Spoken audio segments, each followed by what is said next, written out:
दोस्तों, कलयुग के अंत के विषय में हमारे प्राचीन पुराणों में पहले ही भविष्यवाणी की हुई है।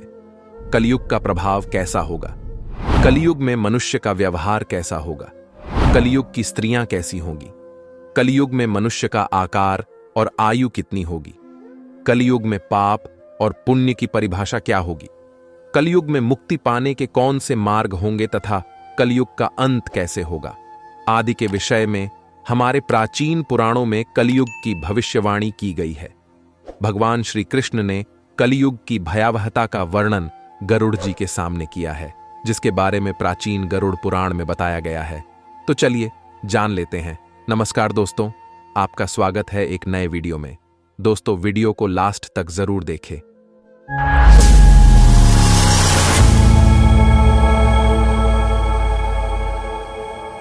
कलयुग के बारे में की गई प्राचीन भविष्यवाणियां कलयुग का अंत, धर्म की विफलता, अनुशासन की कमी, मनुष्यों में बढ़ती दुर्भावना, धन की लालसा, अत्यधिक काम का प्रभाव, भ्रष्टाचार से बढ़ता व्यापार, गुरुजनों तथा पूज्य लोगों की नींद, स्त्रियों में व्याभिचार और अनाचार आदि गुणों की वृद्धि, लोगों में आध्यात्मिकता की कमी आदि प्रकार के लक्षणों से कलयुग की पहचान होती है। भगवान श्री कृष्ण ने कहा था कि कलयुग में मनुष्य का मन अत्यधिक कठोर हो जाएगा। मनुष्य अशांत, चंचल, धर्म से विमुख होकर अधर्म के पथ पर चलने वाले होंगे। उन्हें शास्त्रों का ज्ञान नहीं होगा। जिसके मुख से जो भी निकलेगा उसे ही शास्त्र समझा जाएगा। कलयुग के अंत में धर्म और आसुरी शक्तियों का विनाश होगा और पुनः नए युग का आरंभ होगा, अर्थात फिर से सत्य युग का आरंभ होगा और सृष्टि का चक्र चलता रहेगा। चारों युगों में कलयुग अंतिम युग होता है। सबसे पहले सत्य युग, उसके बाद त्रेता युग, फिर द्वापर युग और अंत में कलयुग। महाभारत के युद्ध के पश्चात कलयुग का आगमन पृथ्वी पर हुआ था। यह युग धार्मिक और आध्यात्मिक स्थिति में सबसे कम प्रगति करने वाला माना जाता है।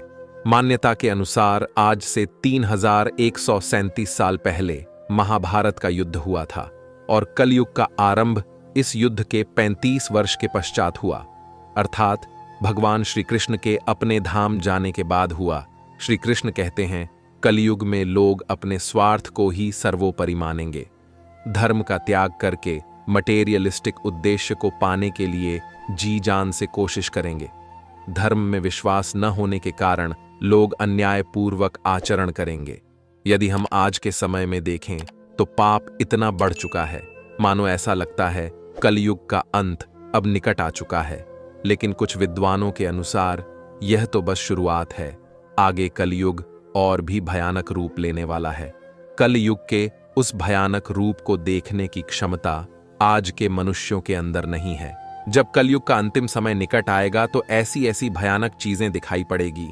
मनुष्य का रूप इतना विकृत और भयानक हो जाएगा कि वह मनुष्य कर पिशाच ज्यादा दिखाई देंगे। तो आइए जान लेते हैं गरुड़ पुराण में कलयुग के अंत के विषय में क्या कहा गया है। गरुड़ पुराण के अनुसार एक बार गरुड़ जी ने भगवान श्री कृष्ण से पूछा, हे प्रभु, चारों युगों में कलियों को ही सबसे भयंकर और दुखकारक माना गया है। इस कलयुग का अंत कैसे होगा और कलयुग का अंत समय निकट आने पर कौन से संकेत दिखाई देंगे? तब भगवान श्री कृष्ण ने गरुड़ जी को कलयुग के अंत के समय मिलने वाले भयानक संकेतों के बारे में बताते हैं।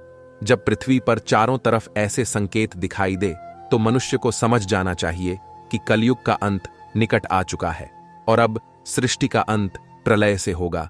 सबसे पहला संकेत, भगवान श्री कृष्ण के अनुसार कलयुग का अंत समय निकट आने पर मनुष्य की आयु घटकर केवल 20 वर्ष ही शेष रह जाएगी।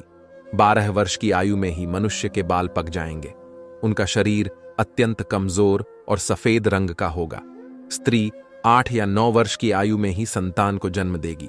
कलयुग की औरतें बहुत ही क्षीण और छोटे शरीर वाली लेकिन अधिक भोजन करने वाली मंदभाग्या होगी। कलयुग की स्त्री कम संतान को उत्पन्न करने वाली और अत्यंत क्रोधी स्वभाव की होगी।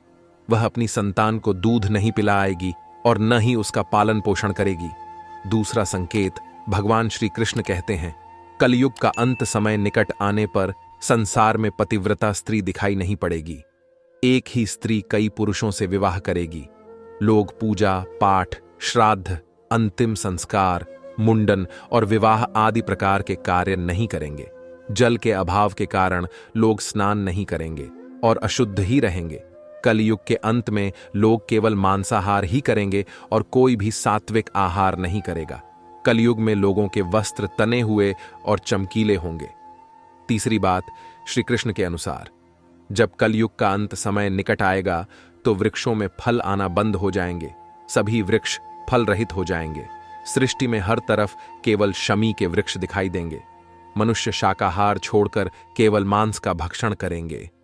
कलयुग का भोजन तामसिक और रोग उत्पन्न करने वाला होगा। इसी कारण से लोग जल्दी ही बूढ़े होकर मर जाएंगे। मनुष्य गाय की पूजा करना बंद कर देंगे।